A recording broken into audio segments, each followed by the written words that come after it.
Good morning.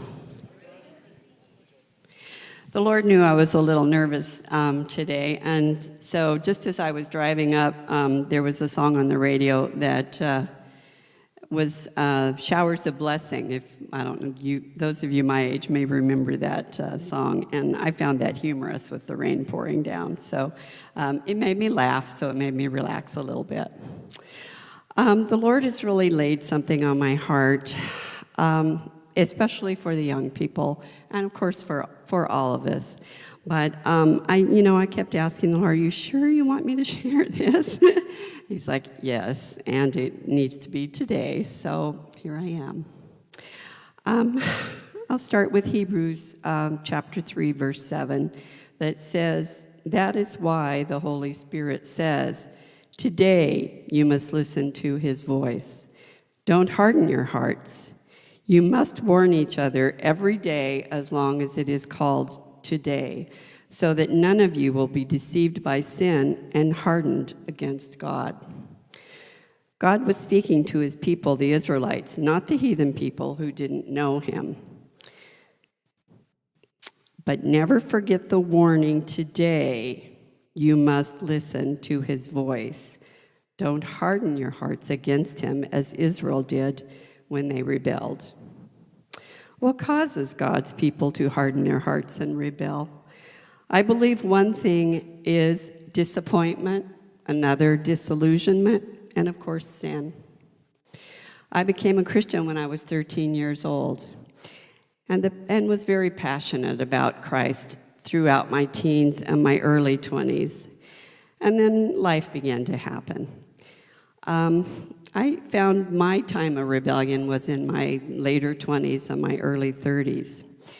What changed? Well, we all have dreams, longings for our future. What happens when our lives don't line up with our dreams? Dreams for a lovely marriage, children, other things, a career, travel, perhaps even ministry according to what we believe it should be. What happens when the marriage isn't so lovely and the kids don't turn out like we want? We are in a dead-end career or sickness, either ourselves or our children. Maybe God puts us cleaning toilets instead of sending us to the Middle East to share the Lord's love. Do we harden our heart? Ben's been preaching on John, and there was one section that I read that had never stood out to me before, and that was when Jesus was, right after he had blessed the food and had fed the 5,000 plus women and children, and then the crowd was seeking him after that and looking for him. And when they finally found him, he said, "You aren't seeking me for the words that I said, but you're seeking me for what you think you can get." And I asked myself, have I done that? Do I pray for what I can get, not for really who the Lord is and what his words are, his words of life? Today, if you hear his voice, don't harden your heart. I wish for you to avoid regret. Regret is one thing that has plagued me about the decisions that I made early on, even though I had known the Lord at a young age. Regret creates doubt and confusion. The Bible tells us in 1 Corinthians 14:33, God is not the author of confusion, but of peace. The world is most confusing right now. When truth is relevant to how you feel on a certain day, when boys become girls and girls become boys, when the killing of babies is applauded. No wonder there is such confusion. I lost a child in his teenage years.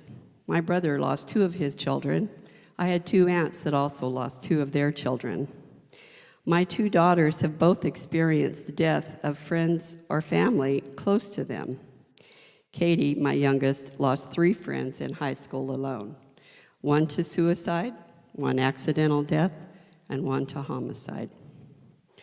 I will never forget the morning that she came running down the stairs, shaking and wide-eyed, and said she had just read on Facebook that her friend had died. He had been at our house just the week before. My middle daughter called to say that the emergency crew had just taken away her significant other's twin sister who had hung herself in their apartment. She was struggling with substance abuse and gave up hope that there would ever be any change.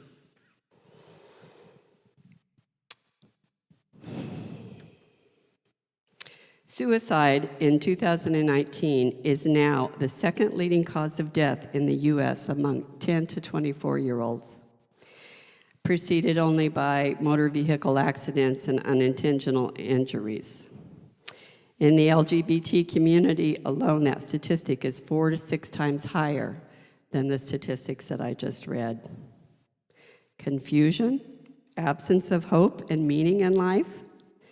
If you haven't yet experienced someone you know close to you die, you will. A school chum, someone at work, a friend of a friend. Today, if you hear his voice, don't harden your heart.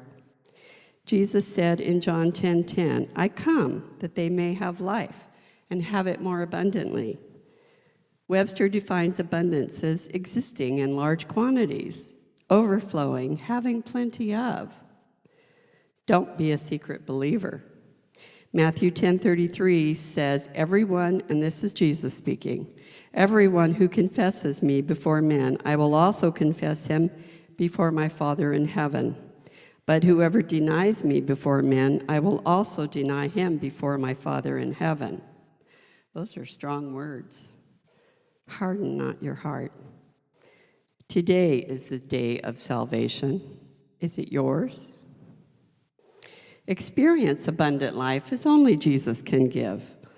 Life is hard today, but it also presents the opportunity to know Jesus, to experience abundant life, to be passionate and make a larger impact on your friends and the world around you.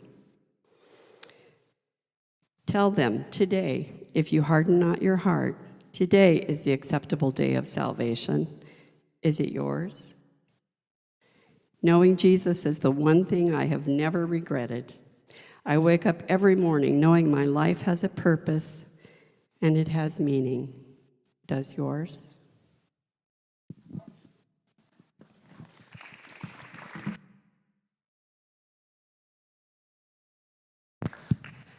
Thank you, Joy.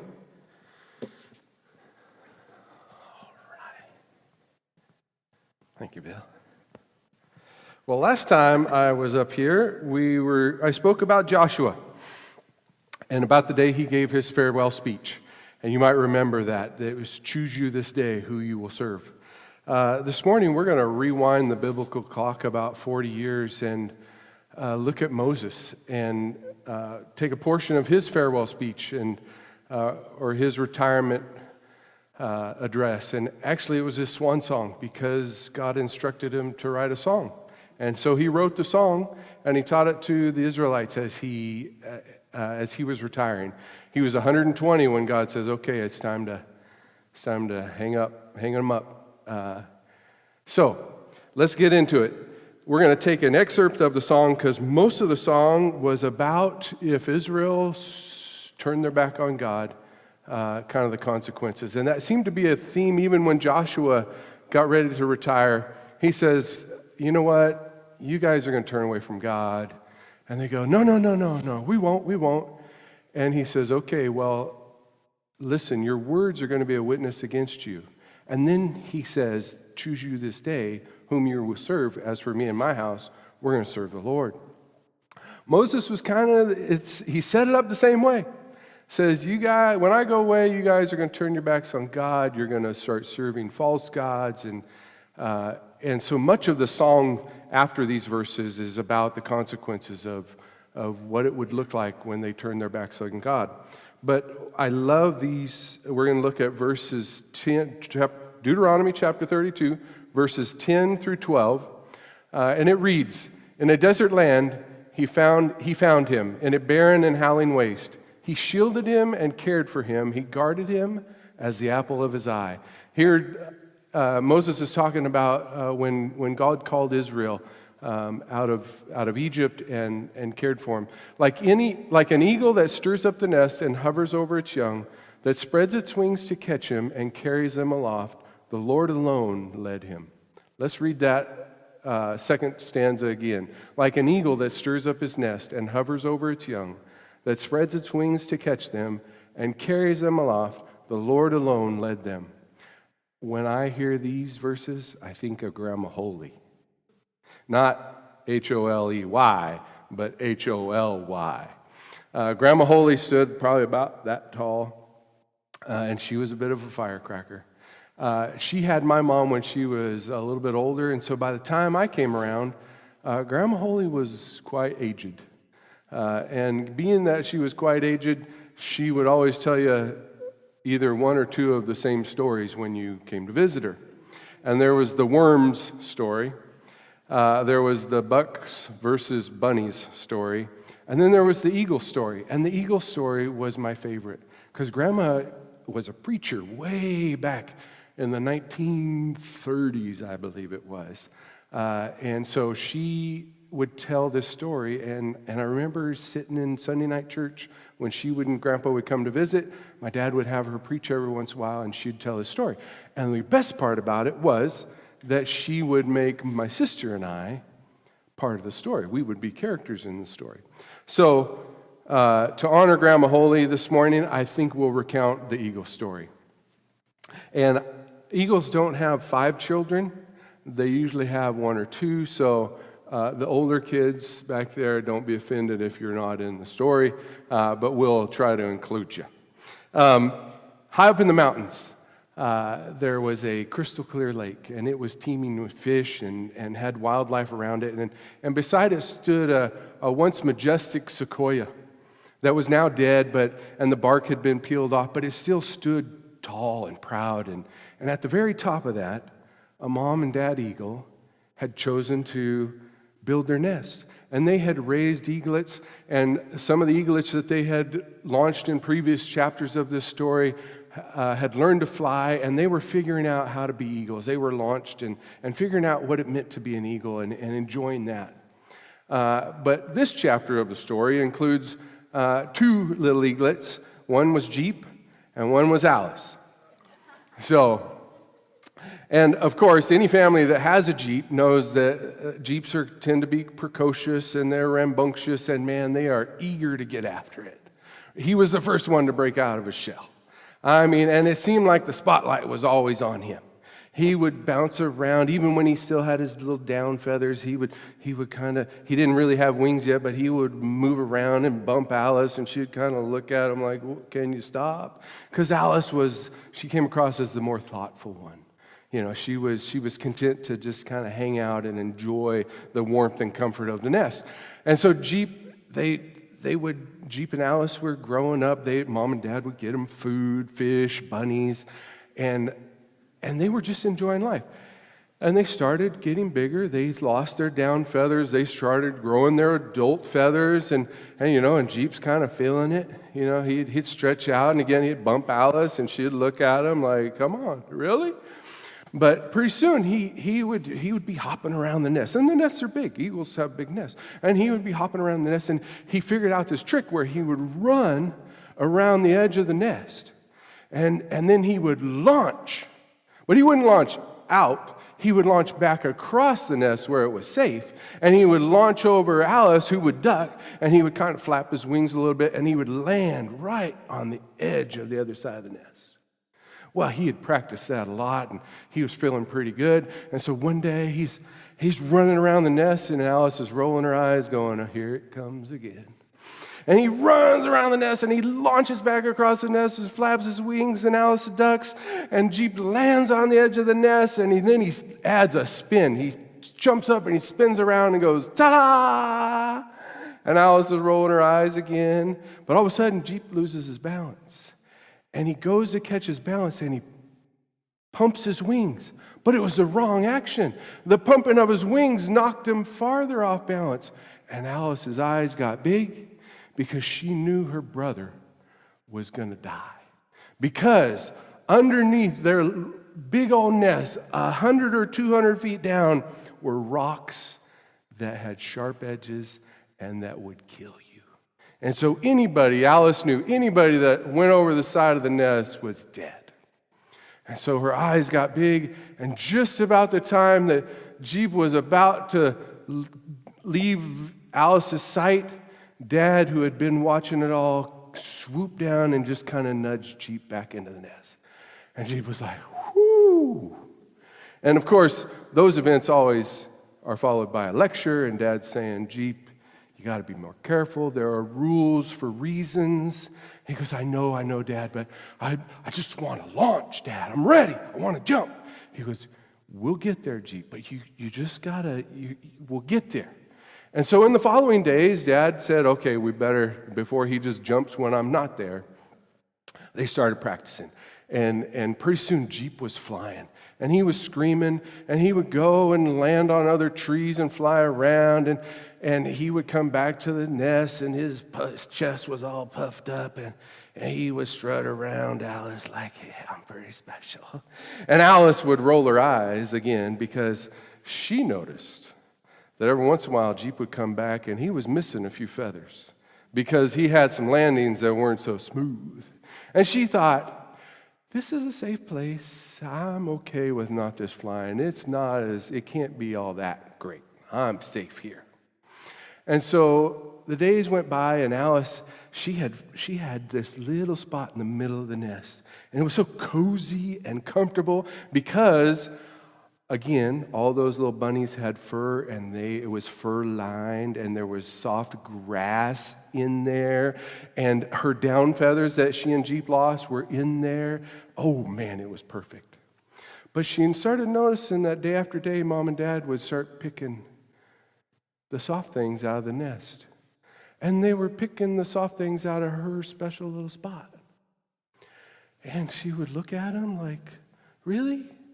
But she wouldn't talk back because she was very thoughtful and good about that kind of stuff. And every once in a while, she would have to stretch her wings because she would get a cramp, from being in her cozy little spot. And when she'd stretch her wings, Mom and Dad would just kind of walk by and pick up more soft stuff, and they would just toss it over the edge. And she knew that her soft stuff was dying on those sharp rocks below them. And so this went on day after day, and Alice is getting a little more worried, and she's getting a little more uncomfortable because now she's got sticks poking her in the backside. But Alice was a smart and thoughtful eaglet. She figured out she could take her wings and kind of tuck them under herself, and she could sit on her feathers, and that wasn't too bad. And it was a little awkward at first, but she figured out. And so she said, oh, I can do this. But Mom and Dad continued to take the soft stuff out. And so one day, she said, Dad, really? Because he had this big old stick that looked like it was holding the whole nest together. It came right out of the middle where her soft spot used to be. And she says, Dad, really? And Dad turned, because dads, they're not always there. He said, what's that, honey? And with the edge of the stick, he mistakenly poked Alice, who was sitting on the edge, right? Because that's a comfortable spot. And all of a sudden, she toppled over. And she said, Mama! Mama! And Dad's leaning over the nest. Flap, Alice, flap, because dads are always helpful, right? Flap, Alice, flap your wings. Mama! Flap, Alice, come on, flap. And Alice knew she was going to die. And with her eagle eyes, she saw those rocks with their sharp edges. Every one of those sharp edges she saw. And they were racing to get her. And she knew she was done. And so right before impact, she closed her eyes. Thump. And she opened them. And she didn't die on the rocks because Mom, right at the last minute, had swooped in and grabbed Alice. And Mom struggled, but she pumped her wings and got Alice back up onto the nest. Alice didn't talk to Dad for a couple days. But eventually, she and Dad started talking. And more importantly, Alice and Mom started practicing. And they would flap their wings together, and Mom would say, okay, Alice, see that limb over there in that tree? I just want you to put your arms out, hold them strong, and point yourself at that limb. And Mom was a good teacher. She spent her whole life teaching. And so Alice started practicing, and she got better and better and better at being an eagle and learning to fly. Now, who identifies here with the Jeeps? Jeep raises his hand. Oh, and Eleanor is going to confess. Just eager, right? Eager to jump, eager to let's do this. I'm reminded of what Ben is fond of saying. He says, when it comes to following God's plan and following God, it's important to follow. He says, we don't ever want to race ahead too far, right? We don't want to lag too far behind, but we don't want to race ahead too far. We want to stay kind of side by side with God in His timing. And that's what I would say to the Jeeps in the nest today. That God's proud of you. When we read stories like Jacob, who I think was kind of a Jeep, he was always out there gung-ho. I mean, let's do this. God's proud of them. But there's kind of a warning that says, hey, we need to follow God. We need to trust Him. And we need to make sure that we're side by side with Him. Now, how many will admit that they might feel like an Alice sometime?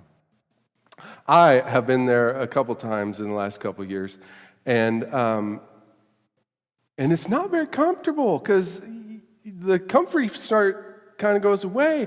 And in the last 5 or 6 years, more than any time in my life, I have seen God kind of start taking the stuff out of the nest and get me in an uncomfortable spot. And I'm like, Lord, I don't know what's going on. I don't understand what you're doing.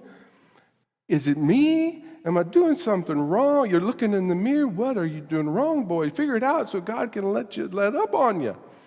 But he gets us uncomfortable to move us. And Alice learned that in the story, that she wasn't made to sit on her feathers. She was made to fly. She was made to soar.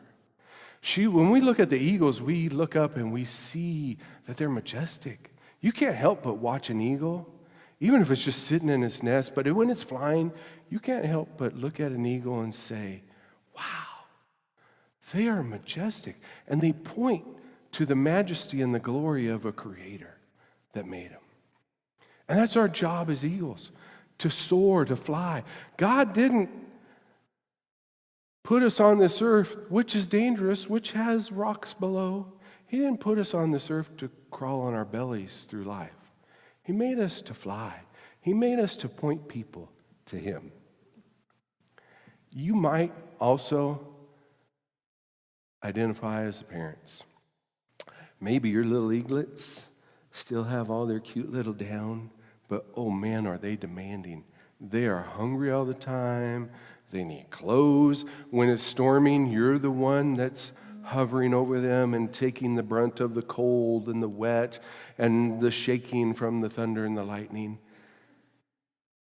Maybe your kids are getting ready to launch like Jenny and I. Our nest just seems to be emptier and emptier. But we're also looking at, hey, we got to figure this out. Because when we look at Moses, how old was Moses? 120. I don't think there's anybody here that's close to 120, so I don't think God's going to let you retire from doing His work just anytime soon.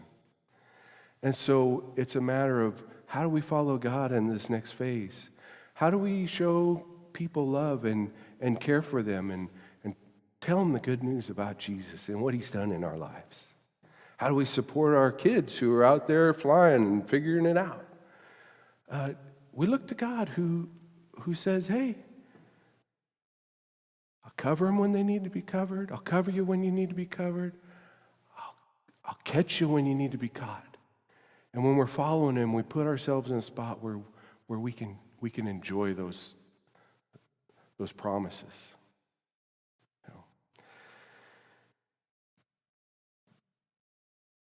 I lost my spot. So, wherever you find yourself, whoever you identify. Now, in today's world, you might identify with several characters in the story, and that's okay. Because there are times I really do feel like Alice in the story, and God's nudging me, and it's uncomfortable. And there are times when, as a parent, I'm worried about my kids, the ones that are still in the nest, that could fall out, the ones that are launched, that it's a dangerous world. But I trust that the promises that God has for me apply to my kids too. And they apply to each one of us. That He brought us out of a desert, out of a barren and howling waste. He shielded us and cared for us, and He guarded us as the apple of His eye. Like an eagle, He stirs up the nest to get us moving sometimes. And He hovers over us in those storms. And He spreads His wings to catch us when we're falling. And when we follow Him, He is alone the one that can lead us. Let's pray. Lord, I thank You for today, and I thank You for everybody here. Lord, and we know that You have gathered Ben and Pat, who are close to our hearts, that You've gathered them in Your wings and that You're loving on them. And we anticipate and we're looking forward to when they come back and we can love on them ourselves. And thank You for making us eagles, that we can soar and we can feel the glory of what it means to fly. And help us to remember, Lord, that our job is really to point people towards You. Lord, and some of us are going through storms where we need You to hover over us. Some of us are nursing wounds and have some feathers missing, that we need the comfort of that nest just to recuperate and recover. Lord, and some of us it seems like we're in a free fall. But You are there to catch us, and You're there to lift us up and bring us back to safety. And I pray that You would help each one of us to find a spot in that story and to know that You are there for us and that You are providing for us, Lord. But our job is to fly, not sit on our feathers, but to fly and to point people towards You. Amen. Bill is going to lead us in another song, but as we close, remember, you are meant to fly. You're not meant to sit on your feathers or crawl on the ground. You're meant to point people towards God's glory and His splendor. We are meant to tell the good news of Jesus and what He's done in our lives. So let's go be God's people for God's glory this week.